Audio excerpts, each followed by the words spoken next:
അസ്സലാമു അലൈക്കും വറഹ്മത്തുള്ള. ദുബായ് സ്റ്റുഡിയോയിൽ നിന്ന് ഞാൻ സലാഹുദ്ദീൻ. നമ്മോടൊപ്പം ഉള്ളത് അമീറാണ്.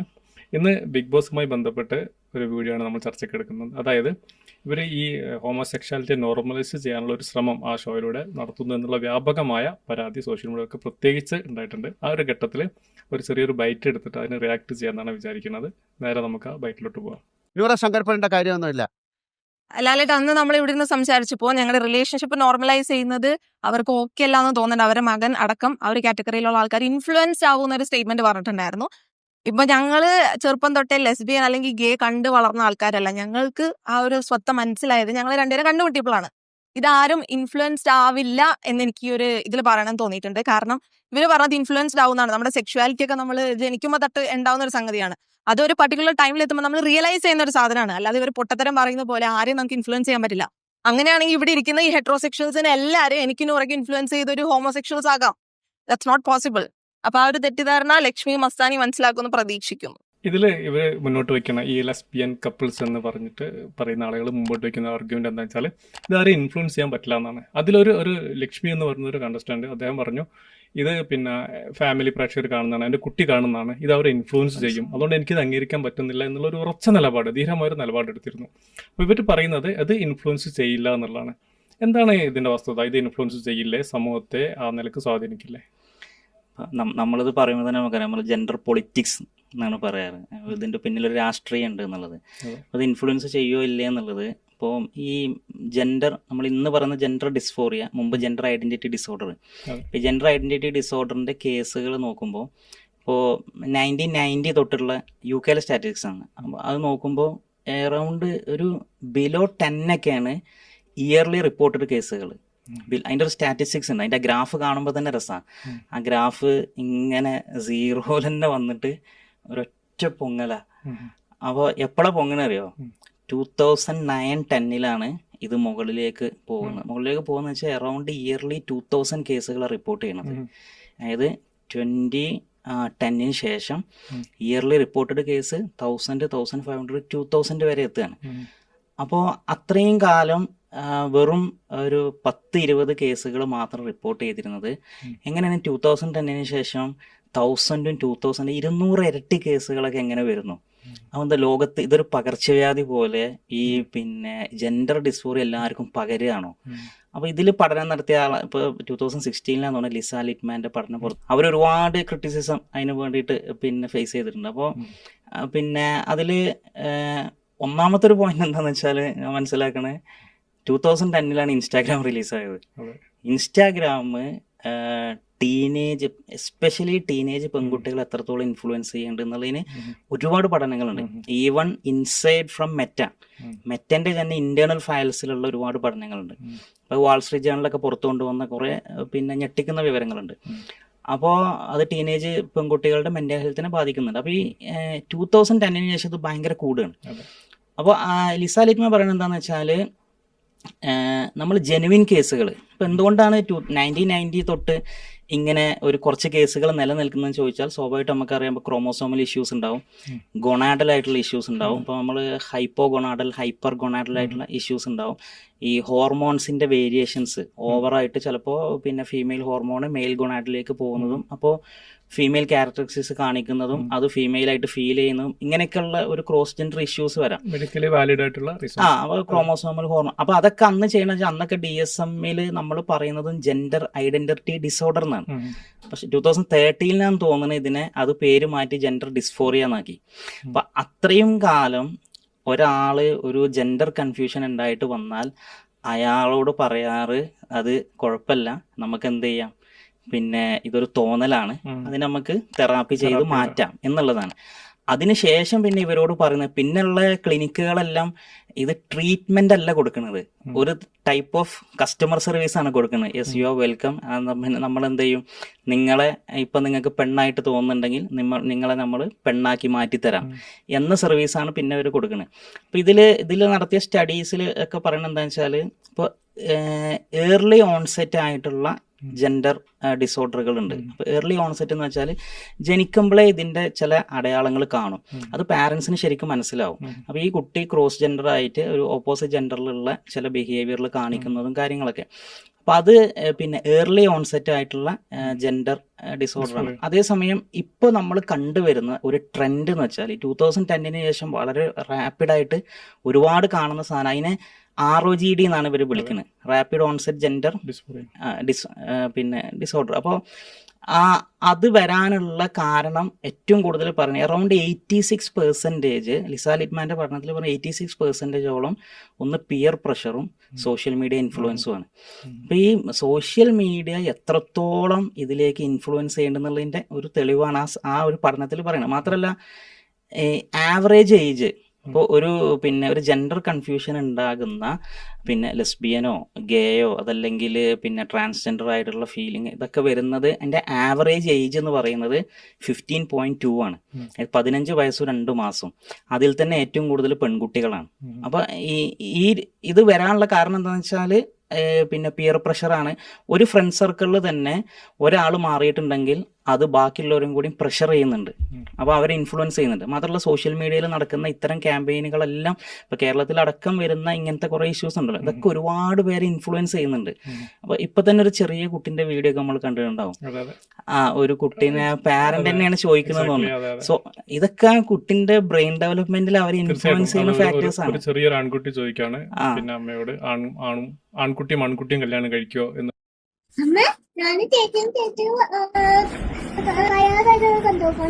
ആണോ? അങ്ങനെ കല്യാണം കഴിക്കാം. അങ്ങനെയൊന്നുമില്ലടാ. ചിലപ്പോ ബോയിനെ കല്യാണം കഴിക്കും, ഗേളിനെ കല്യാണം കഴിക്കും, ഗേളും കല്യാണം കഴിക്കും. ഏറ്റവും കൂടുതൽ ഗേളുവാ. കഴിച്ചോ? ആ കുട്ടിയുടെ ഒരു എന്താ പറയാ ഒരു ശുദ്ധമായ പ്രകൃതിയിലെ കുട്ടി പറയുന്നത് അതിൽ നിന്ന് മാറി ആണും കല്യാണം കഴിക്കും എന്നുള്ള ചിന്തയിലേക്ക് വന്നു. ഇത് ഇൻഫ്ലുവൻസ് ചെയ്തുള്ള ഒരു തെളിവാണ്. അപ്പോൾ ഈ പഠനം തന്നെ, കാരണം അത്രയും പെർസെന്റേജും ഈ സോഷ്യൽ മീഡിയ പിയർ ഇൻഫ്ലുവൻസിൽ തന്നെയാണ് ഇത്രയും കേസുകൾ വരുന്നത്. അതും പെൺകുട്ടികളെ ഏറ്റവും കൂടുതൽ ബാധിക്കുന്നുള്ളൂ. അപ്പൊ ചെയ്യും എന്നുള്ളതിൽ യാതൊരു സംശയവും ഇല്ല. മാത്രമല്ല ഇത് ഈ ലിറ്റ്മൻ എനിക്ക് തോന്നുന്നു അറിയപ്പെടുന്ന ഒരു ഫിസിഷ്യനും സയന്റിസ്റ്റും ബ്രൗൺ യൂണിവേഴ്സിറ്റിയിലെ അസിസ്റ്റന്റ് പ്രൊഫസറാണ്. ഇതിനെക്കുറിച്ച് ആധികാരികമായി പഠനം നടത്തിയിട്ടാണെന്ന് തോന്നുന്നു ഇവരത് പബ്ലിഷ് ചെയ്തത്. ഇത് എനിക്കൊന്ന് ഡെബ്രാസോ എന്ന് പറഞ്ഞാൽ നമ്മുടെ ഓഡിയൻസിന് അറിയാം. എൻഡ് ഓഫ് ജെൻഡർ എന്ന പുസ്തകം എഴുതിയ ആളാണ്. അവർ റിസർച്ചറാണ്, സയന്റിസ്റ്റാണ്, ന്യൂറോ സയന്റിസ്റ്റാണ്. ഇതിനെക്കുറിച്ച് വളരെ ആധികാരികമായി പുസ്തകം എഴുതിയ ആളാണ്. അദ്ദേഹം ഇതെടുത്ത് പറയുന്നുണ്ട് ഈ ഇന്റർസെക്സ് എന്ന് പറയുന്നത് ഈ പറഞ്ഞ കണ്ടീഷനൊക്കെ ഒരു മെഡിക്കൽ അനോമലീസ് ആണ്. അതിനൊരു ജെൻഡർ ഫ്ലൂയിഡിറ്റി ആയിട്ട് കണക്കാക്കി നോർമലൈസ് ചെയ്യുന്നത് അത് പ്രശ്നം തന്നെയാണ്. അത് ഈ നിലക്ക് സ്വാധീനിക്കുന്നുണ്ട് എന്ന്. അപ്പം എനിക്ക് തോന്നുന്നു ഈ പറഞ്ഞ കപ്പിൾസ് ഒന്നും അത്ര എഡ്യൂക്കേറ്റഡ് അല്ല. അപ്പോൾ വളരെ ഹൈലി എഡ്യൂക്കേറ്റഡ് ആയിട്ടുള്ള സയന്റിസ്റ്റ് ആയിട്ടുള്ള ഈ വിഷയത്തിൽ PhD ചെയ്തിട്ടുള്ള വെസ്റ്റേൺ യൂണിവേഴ്സിറ്റിയിലെ ആധികാരികമായി പഠനം നടത്തിയിട്ടുള്ള അവർ പറയുന്നത് ഇൻഫ്ലുവൻസ് ചെയ്യുന്നതാണ്, ഇവർ പറയുന്നത് ഇൻഫ്ലുവൻസ് ചെയ്യുന്നില്ല എന്നാണ്. മാത്രമല്ല ഇതൊരു പ്രോബ്ലമാറ്റിക് ആയിട്ടുള്ള സ്റ്റേറ്റ്മെന്റ് ആണല്ലോ. കാരണം ഞങ്ങൾ രണ്ടുപേരും ഇവിടെ ഇരുന്നിട്ട് ഇവിടുത്തെ ഹെറ്ററോസെക്ഷലിനെ ഇൻഫ്ലുവൻസ് ചെയ്യുന്നില്ല, അതുകൊണ്ട് ഇത് ഇൻഫ്ലുവൻസ് ചെയ്യില്ല എന്നുള്ളത് എനിക്കൊന്നൊരു ഫലേഷ്യസ് ആയിട്ടുള്ള ഒരു ആർഗ്യുമെന്റ് ആണ് എന്നാണ് എനിക്ക് തോന്നുന്നത്. മാത്രമല്ല നമ്മൾ കേരളത്തിൽ ഇപ്പോൾ നമ്മളറിയാം എഡ്യൂക്കേഷൻ മിനിസ്റ്ററെ ട്വീറ്റിൽ ഏതൊരു സെക്കൻഡ് ട്വീറ്റ് വന്നിരുന്നു. എപ്പോഴാന്ന് വെച്ചാല് മറ്റേ ഒരു ആണ് പ്രസവിച്ചു എന്ന് പറഞ്ഞിട്ട് ഒരു ഭയങ്കര വാർത്ത ഉണ്ടായിരുന്നു. അത് പെണ്ണ് ആണായി ഐഡന്റിഫൈ ചെയ്തിട്ട് അവർ പ്രസവിച്ചതാണ്. ആ സമയത്ത് വന്ന ട്വീറ്റ് എന്താണെന്ന് വെച്ചാൽ to break away from the heteronormative family system, family structure എന്നുള്ളത്. അതായത് ട്രഡീഷണൽ ഫാമിലി സ്ട്രക്ചർ, അതായത് പരമ്പരാഗത കുടുംബ സമ്പ്രദായ രീതിയെ പൊളിച്ച് പുറത്ത് കടക്കാൻ ഈ ഒരു സംഭവം നമ്മളെ സഹായിക്കാൻ നമുക്ക് ഒരു പ്രതീക്ഷ നൽകട്ടെ എന്നുള്ളതാണ്. അപ്പോൾ ആ ഫാമിലി സ്ട്രക്ചർ തകർക്കുക എന്നുള്ളൊരു ക്യാമ്പയിൻ ഇതിൻ്റെ ഇടയിൽ നന്നായി നടക്കുന്നുണ്ട്. അതാണ് ഇതിനൊക്കെ പ്രൊമോട്ട് ചെയ്യുന്നതിൻ്റെ ഒരു ഭാഗം. അപ്പോൾ അതിലേക്ക് ഈ ആളുകൾ ഇൻഫ്ലുവൻസ് ചെയ്യപ്പെടുന്നുണ്ട്. ഇതിൽ ഒരു മാഫിയ സംഘം തന്നെ പ്രവർത്തിക്കുന്നത്, ഇതിൻ്റെ ഒരു അജണ്ട അവർക്ക് സെറ്റ് ചെയ്യാൻ വേണ്ടിയിട്ട്. കാരണം ഈ ഒരു ടീനേജേഴ്സ് തന്നെ പുബർട്ടി ബ്ലോക്കേഴ്സ് ആയിട്ടും ഈ സർജറി ആയിട്ടും ഒക്കെ ഒരു വൻ ഇൻഡസ്ട്രി തന്നെയാണ് ഒരു മെഡിക്കൽ മാഫിയ സംഘം വർക്ക് ചെയ്യുന്നുള്ള ആർഗ്യുമെന്റ്സും ആരോപണമൊക്കെ വെസ്റ്റേൺ കൺട്രീസിൽ നിന്ന് വരുന്നുണ്ട്. കേസ് പോയതിപ്പോ ഒരു കേസ് സ്റ്റഡി ഉണ്ട്, കേരാബെൽ. കേരാബെൽ എന്ന് പറഞ്ഞ ഒരു പെൺകുട്ടി, അവർക്ക് ഞാൻ ആണാണെന്നുള്ള ഇത് വന്നു, ഫീൽ വന്നു. അപ്പോൾ 16-ാമത്തെ വയസ്സിൽ അങ്ങനെ അവർ ഈ ക്ലിനിക്കിൽ പോയി. അപ്പോൾ അവിടെ UK ജെൻഡർ ക്ലിനിക്കുകളുണ്ട്. ജെൻഡർ അതിൽ ഏറ്റവും ഫേമസ് ക്ലിനിക്കാണ് ഒരു ടവിസ്റ്റോക്ക് ആൻഡ് പോർട്ട്മാൻ. അപ്പോൾ ആ ക്ലിനിക്ക് ഭയങ്കര കോൺട്രവേഴ്ഷ്യലായി. ഇപ്പോൾ അത് അടച്ചുപൂട്ടിയെന്നാണ് തോന്നുന്നത്. അപ്പോൾ അവിടെ പോയപ്പോൾ സ്വാഭാവികമായിട്ട് ഇവരോട് പറഞ്ഞു, പിന്നെ സ്വാഭാവികമായിട്ട് ഇവർ പറയുന്ന ഇതെന്താണെന്ന് വെച്ചാൽ you born in a wrong body. അപ്പം നിങ്ങൾ എൻ്റെ മുമ്പിൽ പെണ്ണാണെന്ന് വന്ന് പറഞ്ഞാൽ ഞാൻ ക്ലിനിക്കിലുള്ള ഡോക്ടറാണെങ്കിൽ ഞാൻ പറയാം you born in a wrong body. അപ്പോൾ നിങ്ങളെന്താണ്, നിങ്ങളെ പിന്നെ ശരിക്കും പെണ്ണാണ്, അപ്പം ഇനി നിങ്ങളെ ബോഡിനെ പെണ്ണാക്കി മാറ്റണം എന്നാണ് അവർ പറയുക. അപ്പോൾ അങ്ങനെ ഇവർക്ക് എന്ത് ചെയ്തു, ഫസ്റ്റ് അവരെ ഒരു പിന്നെ സീരീസ് ഓഫ് അതിൻ്റെ സ്റ്റെപ്സ് ഉണ്ട്. ഫസ്റ്റ് കൗൺസിലിംഗ് കൊടുക്കും, പിന്നെ പ്യൂബർട്ടി ബ്ലോക്കേഴ്സ് കൊടുക്കും, പിന്നെ CSH ക്രോസ് സെക്ഷൽ ഹോർമോൺ കൊടുക്കും. ഈ ക്രോസ് സെക്ഷൽ ഹോർമോൺ കൂടി കൊടുത്തപ്പോൾ സ്വാഭാവികമായിട്ട് ഇവർ പിന്നെ ഈ ബ്രസ്റ്റ് ഒക്കെ ചുരുങ്ങും, പിന്നെ ഒരു മസ്കുലിൻ ക്യാരക്ടേഴ്സ് കാണിക്കാൻ തുടങ്ങും. അത് കഴിഞ്ഞ് പിന്നെ സർജറിയിലേക്കും പോയി എന്നാണ്. അങ്ങനെ ഒരു 20 വയസ്സായപ്പോൾ ഇവർക്ക് തോന്നി അല്ല ഞാൻ പെണ്ണ് തന്നെയാണ്. അപ്പോൾ ഫീല് മാറാൻ തുടങ്ങി. അപ്പോൾ അതിൻ്റെ കാരണം ചോദിക്കുമ്പോൾ ഇവർ ടൈംസിലായിട്ട് കൊടുത്തൊരു ഇൻ്റർവ്യൂ ഉണ്ട്. ആ ഇൻ്റർവ്യൂവിൽ ഇവർ പറയുന്നത് എന്താണെന്ന് വെച്ചാൽ എനിക്ക് കരയാൻ പറ്റുന്നില്ല, എനിക്കൊന്ന് കരയണം തോന്നുന്നുണ്ട് പക്ഷെ കരയാൻ പറ്റണില്ല. അപ്പൊ സ്വാഭാവികമായിട്ട് പെണ്ണാണല്ലോ, അപ്പൊ പെണ്ണിന് കരച്ചിൽ എന്ന് പറഞ്ഞാൽ ഏറ്റവും പ്രധാനപ്പെട്ട സംഗതിയാണ്. അവരൊരു റിലീഫൊക്കെ കരച്ചിലാണ്. ആണിനേക്കാൾ കൂടുതൽ പെണ്ണ് കരയും. പിന്നെ സയന്റിഫിക്കലി അതിന്റെ സ്റ്റഡി വെച്ചാൽ ആണിനേക്കാൾ കൂടുതൽ പെണ്ണ് കരയും. അപ്പൊ കരയണമെങ്കിൽ എന്തുവാണെന്ന് വെച്ചാൽ കരയാൻ സഹായിക്കുന്ന ഒരു പ്രധാനപ്പെട്ട സാധനമാണ് പ്രോലാക്റ്റിൻ. പ്രോലാക്റ്റിനാണ് കണ്ണീരിനെ വരാൻ വേണ്ടിയിട്ടുള്ള സഹായിക്കുന്ന സാധനം. അപ്പോൾ ഈ ടെസ്റ്റസ്ട്രോൺ നമ്മൾ ക്രോസ് സെക്ഷൽ ഹോർമോൺ കുറ്റിവെക്കുമ്പോൾ ടെസ്റ്റസ്ട്രോൺ ഇഞ്ചെക്ട് ചെയ്ത് കഴിഞ്ഞാൽ പിന്നെ പ്രോലാക്റ്റിനെ ഇൻഹിബിറ്റ് ചെയ്യും. പ്രോലാക്റ്റിൻ പിന്നെ പ്രൊഡ്യൂസ് ചെയ്യൂല. അപ്പം അതുകൊണ്ടാണ് ആണുങ്ങളുടെ ശരീരത്തിൽ ടെസ്റ്റോസ്റ്ററോൺ കൂടുതലുള്ളതുകൊണ്ടാണ് പ്രോലാക്റ്റിൻ തീരെ ഇല്ലാത്തത്, ആണുങ്ങൾ തീരെ കരയാത്തത്. അതിൻ്റെ ഒരു ബയോളജിക്കൽ റീസൺ നോക്കിയാൽ. അപ്പോൾ ഇവർക്ക് കരയാൻ പറ്റുന്നില്ല. അപ്പം എനിക്ക് കരയണം, കാരണം എനിക്ക് കരയാൻ കഴിയാത്ത ഭയങ്കര പ്രശ്നമായിട്ട് വരും. പിന്നെ അവർ പിന്നെ റിവേഴ്സ് ചെയ്യാണ്, ഇത് ഈ കംപ്ലീറ്റ് പ്രോസസ്സ് റിവേഴ്സ് ചെയ്യുക, ഡീട്രാൻസിഷൻ ഇത് ചെയ്തിട്ട് അങ്ങനെ പിന്നെ അവർ കരയുമ്പോഴാണ് അവർക്ക് സമാധാനം കിട്ടുന്നത്. അവർ കേസിന് പോവാണ്. കേസിന് പോയി അത് ഭയങ്കര വിവാദമായി. അപ്പം അതിലെ ഏറ്റവും വലിയ പ്രശ്നം വന്നത് കൺസെന്റ് ആണ്. 16 വയസ്സുള്ള കുട്ടീനെ ജെൻഡർ സർജറി ചെയ്യാൻ ആ കൺസെന്റ് എങ്ങനെ എടുത്തു എന്നുള്ളതാണ് അതിൽ അവിടെ ഭയങ്കര ചോദ്യം വന്നത്. അപ്പോൾ 8 വയസ്സുള്ളവർ വരെ കൺസെന്റ് ഇല്ലാതെ പാരൻസിന്റെ കൺസെന്റ് ഒന്നും ഒരു പ്രശ്നമാക്കണില്ല അവര്. ഈ കുട്ടി അത് പറഞ്ഞോ അത് സർജറി ചെയ്യണം, അല്ലെങ്കിൽ അവനെ ഈ ട്രാൻസിഷനിലേക്ക് കൊണ്ടുപോകണം എന്നുള്ളതാണ്. അപ്പോൾ പിന്നെ ഇങ്ങനെയൊക്കെ ഉണ്ടല്ലോ പിന്നെ കേസുകൾ പിന്നെ ലോകത്ത് ഒരുപാട് നടന്നിട്ടുണ്ട്. അല്ല, എനിക്കൊന്ന് റിവേഴ്സിബിൾ ഡാമേജ് എന്നുള്ള പുസ്തകമൊക്കെ ആ ഒരു കോൺടെസ്റ്റിലാണ് തോന്നുന്നു പ്രസക്തമാവുന്നത് അല്ലേ. ഒരിക്കലും നമുക്ക് റിവേഴ്സ് ചെയ്യാൻ പറ്റാത്ത രൂപത്തിലുള്ള ഡാമേജ് ആണ്. അല്ല, ഇത് വളരെ നമുക്ക് റാഷണലി ചിന്തിച്ചാൽ മനസ്സിലാവുമല്ലോ. ഒരു ആണ് പെണ്ണ് എന്നുള്ള സെല്ലിലാണ്, ഓരോ സെല്ലിലും അടങ്ങിയ സംഗതികളാണല്ലോ. അതിന്റെ ഏകദേശം 30 ട്രില്യൺ സെല്ലുണ്ടെന്നാ പറയുന്നത് ഒരു ഹ്യൂമൻ ബോഡിയിൽ. ഈ ഓരോ സെല്ലിലും ഈ XX അല്ലെങ്കിൽ XY രേഖപ്പെടുത്തിയിട്ടുണ്ട്. ഇത് ഇനി എങ്ങനെയൊക്കെ അറുത്ത് മുറിച്ച് മാറ്റിയാലും ഇത് മാറൂല. അതെ, ഈ സെല്ലിൽ രേഖപ്പെടുത്തിയ മാറില്ലല്ലോ. മാത്രമല്ല ആയിരക്കണക്കിന് ജീനുകൾ ആ നിലക്കാണെങ്കിലും പെണ്ണിലും സെപ്പറേറ്റ് ആയിട്ട് വർക്ക് ചെയ്യുന്നുണ്ട്. ഇതൊക്കെ എങ്ങനെയാണ് മാറ്റുക എന്നുള്ളത് എനിക്കൊന്നൊരു ഒരു +2 ലെവൽ ബയോളജി പഠിച്ച ആളുകൾക്ക് പോലും മനസ്സിലാവുന്നതാണ്. ഇതൊരു ഇറിവേഴ്സിബിൾ ആയിട്ടുള്ള ഡാമേജ് ആണ് ഉണ്ടാക്കുന്നത്. എന്നിട്ടും ഈ അജണ്ടയിൽ പോവുകയും ഇത് ഇൻഫ്ലുവൻസ് ചെയ്യുകയില്ല എന്ന് പറയുന്നത് ചെയ്യുന്നുള്ള അബദ്ധം ഉണ്ടല്ലോ.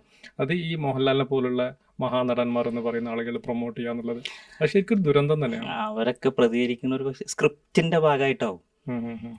ഇനി പേഴ്സണൽ ആണെങ്കിലും സ്ക്രിപ്റ്റഡ് ആണെങ്കിലും ഒക്കെ സമൂഹത്തിന് അപകടമാണ്, സൊസൈറ്റിയിൽ അപകടമാണ്. അല്ല, ഇത് നമുക്ക് വേറെ ഒന്നൊക്കെ ചിന്തിച്ചാൽ ഒന്ന് പിന്നെ മതപരമായ ഒരു ആംഗിളിൽ എസ് എ മുസ്ലിം നമ്മൾ നോക്കുമ്പോൾ ഇത് പിന്നെ മതത്തിന് വിരുദ്ധമാണ്, വിശ്വാസത്തിന് വിരുദ്ധമാണ്. ഈ ഹോമോസെക്ഷാലിറ്റി എന്ന് പറയുന്നത് നമ്മുടെ മൊറാലിറ്റിയുടെ ഒരു ബേസ് ഉണ്ട്, ആ ബേസിനെതിരാണ്. രണ്ടാമത്തത് ഇനിയിപ്പം അതല്ല, ഒരാൾ ദൈവവിശ്വാസിയല്ല, പരിണാമപരമായിട്ടാണ് മനുഷ്യനെ രൂപപ്പെട്ടതെങ്കിലും പരിണാമത്തിൻ്റെ ലക്ഷ്യം എന്താ വെച്ചാൽ പിന്നെ സർവൈവലിന് ഫിറ്റാവുന്ന രൂപത്തിലാണ് കാര്യങ്ങൾ രൂപപ്പെട്ടു വരിക എന്നുള്ളത്. അതിനും എതിരാണിത്. ആ നിലക്ക് നോക്കുകയാണെങ്കിൽ പരിണാമപരമായിട്ട് മനുഷ്യനെ നിലനിൽക്കാൻ ആവശ്യമായ സംവിധാനത്തിനെതിരാണത്. അപ്പം പരിണാമപരമായിട്ടും യോജിക്കാത്തൊരു സംഗതിയാണ് ഉണ്ട്. മാത്രമല്ല ഇപ്പം എനിക്ക് തോന്നുന്നു ചില ജനസംഖ്യയുമായി ബന്ധപ്പെട്ട പഠനത്തിൽ ചില ജപ്പാനിലും ചൈനയിലൊക്കെ ജനസംഖ്യ കുറയാനുള്ള ഒരു കാരണത്തിൽ ഒന്ന് ഇതിന്റെ ഒരു പ്രൊമോഷൻ തന്നെയാണ് എന്നുള്ളതാണ്. അത് രാജ്യത്തിന്റെ സാമ്പത്തിക വ്യവസ്ഥയെ ആ നിലക്ക് ബാധിക്കുന്നു എന്നും കൂടെ. അപ്പം വിവാഹത്തിലേക്ക് പോകുന്നില്ല, ഇത്തരത്തിലേക്ക് ഇപ്പൊ നമ്മൾ എൻഡ് ഓഫ് ജെൻഡർ പറഞ്ഞില്ലേ, ഇതിൽ കുറെ കോമഡികളുണ്ട്. എൻഡ് ഓഫ് ജെൻഡറിൽ ഡെബ്രാസോ പറയുന്നുണ്ട് ഇതില് പിന്നെ പല, അതായത് നമ്മൾ കേട്ടറിഞ്ഞ ജെൻഡറുകളൊന്നല്ല, അതിനേക്കാൾ അപ്പുറത്ത് ഒരുപാട് ടൈപ്പ് ഓഫ് ജെൻഡറുകളുണ്ട്. അപ്പോൾ ക്വാഡ് ജെൻഡർ എന്നൊക്കെ പറഞ്ഞ ജെൻഡർ ഉണ്ട്. അതായത് ഒരാളിൽ 4 ജെൻഡർ ഉണ്ടാവും. അപ്പോൾ ഏതൊക്കെയാന്ന് ചോദിച്ചാൽ അറിയില്ല. 4 ജെൻഡർ, ആണും പെണ്ണും അല്ല, ഇനി വേറെ പലതും ഉണ്ട്. മൂൺ ജെൻഡർ കേട്ടിട്ടില്ലേ? മൂൺ ജെൻഡർ പറഞ്ഞാല് രാത്രി ചന്ദ്രൻ ഉദിക്കുന്ന സമയത്ത് ഇവരെ ജെൻഡർ ഐഡന്റിഫൈ ചെയ്യാൻ പറ്റുള്ളൂ. ചന്ദ്രൻ പോയാൽ ജെൻഡർ പോയി, മൂൺ ജെൻഡർ. ഇങ്ങനെ വളരെ കോമഡിയുള്ള പകലൊരു ജെൻഡർ രാത്രി വേറെ ജെൻഡർ ഒക്കെ ഉണ്ട്. ഇനി ജെൻഡർ അവന് ഒരാളെ ജെൻഡർ എന്താ മനസ്സിലാവുന്നില്ല എങ്കിൽ അത് വേറൊരു ഒരു സ്റ്റേറ്റ് ആയിട്ട് മാറാം, ജെൻഡർ ഐഡന്റിഫൈ ചെയ്യാൻ പറ്റാത്ത അവസ്ഥകൾ. പിന്നെ എന്തായാലും ഇത് പിന്നെ വളരെ ബേസ് ആണ് ഇത്, പിന്നെ മെഡിക്കലി വെൽ ഡിഫൈൻഡ് ആണ് സംഗതി. നേരത്തെ പറഞ്ഞ പോലെ തന്നെ ഡെബ്രസോക്ക ബുക്കിൽ പറയുന്നുണ്ട് ഇത് പിന്നെ ഇന്റർസെക്സ് അടക്കമുള്ള സംഗതി ഒരു അനോമലീസ് ആണ്. ആ അനോമലീസിയെ കണ്ടിട്ട് അതൊരു ഒരു ജെൻഡർ ഫ്ലൂയിഡിറ്റിക്ക് തെളിവാണ് എന്ന് പറഞ്ഞ് ശരിക്കുള്ള തെറാപ്പി കൊടുക്കാതിരിക്കുക എന്നുള്ളത് ഒരു ശരിക്കും പറയുന്ന ഒരു മനുഷ്യകുലത്തോടുള്ള ദ്രോഹം തന്നെയാണ് ചെയ്യണത്. രണ്ടാമത്തത് പിന്നെ ഇവർ പറയുന്നൊരു വലിയൊരു പോയിന്റ്, ഡെബ്രോസോ എനിക്ക് തോന്നുന്നു അവർ പറഞ്ഞൊരു പോയിന്റ്, പിന്നെ നമ്മൾ പറയാറുണ്ടല്ലോ ഈ ഡിപ്രഷൻ അടക്കമുള്ള മാനസിക പ്രശ്നങ്ങൾ, മെന്റൽ ഹെൽത്ത് ഇഷ്യൂസ് ഇതായിട്ട് റിലേറ്റഡ് ആണ് എന്ന് എനിക്കൊന്ന് സ്റ്റഡീസ് ഒക്കെ വന്നിട്ടുണ്ടെന്ന് തോന്നുന്നില്ലേ, ഇത്തരം ഡിസ്ഫോറിയയും മെന്റൽ ഹെൽത്ത് ഇഷ്യൂസും റിലേറ്റഡ് ആണ്. അപ്പൊ അങ്ങനെ അല്ലെങ്കിൽ പിന്നെ ഇവരെന്തിനാ സ്റ്റേറ്റിൽ നിന്ന് മാറുന്നത്? ഇവര് പിന്നെ കമ്പയർ ചെയ്യണ ഒരു അസുഖമാണ് മറ്റേ ഇപ്പോ നമുക്ക് തോന്നലാണല്ലോ ഇതൊക്കെ, മനസ്സിന്റെ തോന്നൽ. ഇപ്പൊ അനോറക്സിയ നെർവോസ എന്ന് പറഞ്ഞിട്ട് ഒരു ഇതുണ്ട്, ഒരു ഡിസോർഡർ എന്ന് വെച്ചാല് പ്രത്യേകിച്ച് പെൺകുട്ടികൾക്കാണ് ഇത് വരല്. അതായത് തടി കൂടുമോന്ന് പേടി, ബോഡി വെയിറ്റ് കൂടുമോ എന്നുള്ള പേടി. അപ്പോൾ ബോഡി വെയിറ്റ് കൂടുമോന്ന് വെറുതെ പേടിക്കുക, എന്നിട്ട് ഭക്ഷണം കഴിക്കൂല. അപ്പോൾ ശരിക്കും ബോഡി വെയിറ്റ് കൂടുന്നില്ല, അപ്പോൾ കൂടുമോന്ന് പേടിച്ചിട്ട് ഭക്ഷണം കഴിക്കാതെ ഇരുന്ന് അങ്ങനെ ഇവര് മരിച്ചു പോകുന്ന കേസുകളുണ്ട്. കേരളത്തിൽ റീസെന്റ് ഒരു കുട്ടി, കണ്ണൂരിലൊരു കോളേജിൽ പഠിക്കുന്ന ഒരു പെൺകുട്ടി ഇപ്പോൾ കേരളത്തിൽ ഫസ്റ്റ് കേസായി ഈ ഇതില്. അപ്പോൾ അതിനോട് കാരണം അതൊക്കെ മനസ്സിന്റെ അസുഖങ്ങൾ, മനസ്സിന് ട്രീറ്റ്മെന്റ് കൊടുക്കേണ്ടതാണ്. അപ്പോൾ പിന്നെ എനിക്കറിയുന്ന ഒരു കേസ്, ഒരു പെൺകുട്ടിയുണ്ട് പിന്നെ തീരെ ഭക്ഷണം കഴിക്കൂല. അപ്പോൾ അതിന്റെ വീട്ടിൽ നിന്ന് പറഞ്ഞു വെച്ചാൽ ഒരു ദോശയൊക്കെ കഴിച്ചാൽ പോയി പുഷപ്പ് ചെയ്യും, എക്സസൈസ് ചെയ്യും, എന്നിട്ട് കണ്ണാടിന്റെ മുമ്പ് പോയി നോക്കും. അപ്പൊ ഇത് ഇങ്ങനെ ഉണ്ടല്ലോ, ഇതൊക്കെ മനസ്സിന്റെ തോന്നലുകളാണ്. അപ്പൊ അതിന് നമ്മൾ മനസ്സിനെ തന്നെയാണ് ട്രീറ്റ് ചെയ്യേണ്ടത്, അല്ലാതെ പിന്നെ ഇപ്പൊ നമ്മള് വേറെ കുറെ എക്സാമ്പിൾസ് പറഞ്ഞു. ഇപ്പൊ എന്താ കോട്ടിയാഡ് സിൻഡ്രോം മറ്റേ ഞാൻ മരിച്ചു എന്ന് തോന്നുക, ഞാൻ ഡെഡായി എന്നുള്ള.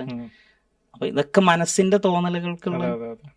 അല്ല, അതിന് അതിനനുസരിച്ച് ശരീരത്തിന് മാറ്റമല്ലല്ലോ. ഇപ്പോൾ ഒരാൾക്ക് ഞാൻ പശുവാണെന്ന് തോന്നുന്നൊരു അവസ്ഥ ഉണ്ട്, മൃഗമാണെന്ന് തോന്നുന്ന അവസ്ഥ ഉണ്ട്, അത് നേരത്തെ പറഞ്ഞ പോലെ തന്നെ ഞാൻ ഡെഡ് ബോഡി ആണെന്ന് തോന്നുന്നൊരു അവസ്ഥ ഉണ്ട്. അപ്പോൾ അതിനനുസരിച്ച് മനസ്സിനെ മാറ്റലാണല്ലോ, അല്ലാണ്ട് നമ്മൾ ആ ട്രില്യൺ കണക്കിന് സെല്ലുകളെ മാറ്റില്ലല്ലോ.